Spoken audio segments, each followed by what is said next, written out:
الرحمن الرحیم۔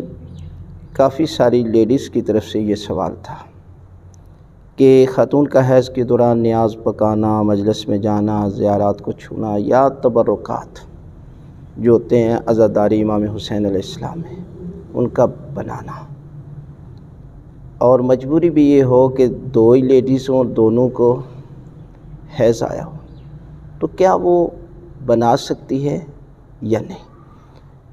تو یہ یاد رکھیں، یہ لوگوں کے بنائے ہوئے مسئلے ہیں۔ یہ دین وہ دین کہ جس کے لیے حضرت امام حسین نے کربلا میں قربانی دی، اور اس دین کی یاد اور اس قربانی کی یاد آپ اس مہینے میں مناتے ہیں، تو وہ مسئلہ بھی سمجھے جو امام حسین علیہ السلام کے دین میں ہے، جہاں پر کوئی مسئلہ نہیں ہے۔ مجلس حسین اسی لیے امام بارگاہ میں کرائی جاتی ہے، مسجد میں عورتوں کا آنا منع ہے اس حالت میں۔ نماز معاف ہے، روزہ نہیں رکھ سکتی، قرآن مجید کے لفظوں کو ہاتھ نہیں لگا سکتی، چاردہ معصومین کے ناموں کو مس نہیں کر سکتی، یہ حرام ہے۔ لیکن اس کے علاوہ نیاز پکانا، کھانا، یا یہ جو چیزیں بنانی ہوتی ہیں تبرکات گھر میں بنانا، سوائے جہاں پر پنج تن پاک کے نام ہوتے ہیں یا معصوم ہستی کو، ان کو ہاتھ نہ لگائیں، اس کے علاوہ جو ہے وہ کوئی مسئلہ نہیں ہے۔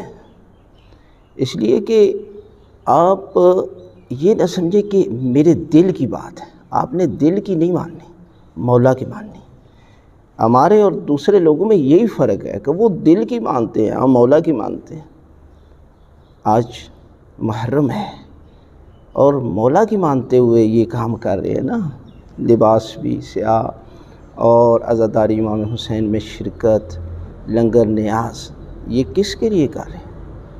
یہ امام حسین علیہ السلام کی قربانی کے لیے، ثواب کے لیے۔ اور یہاں بھی اسی مسئلے کو سمجھ کر عمل کریں تو یقیناً آپ کے لیے اور آپ کے مرحومین کے لیے یہ ذریعہ نجات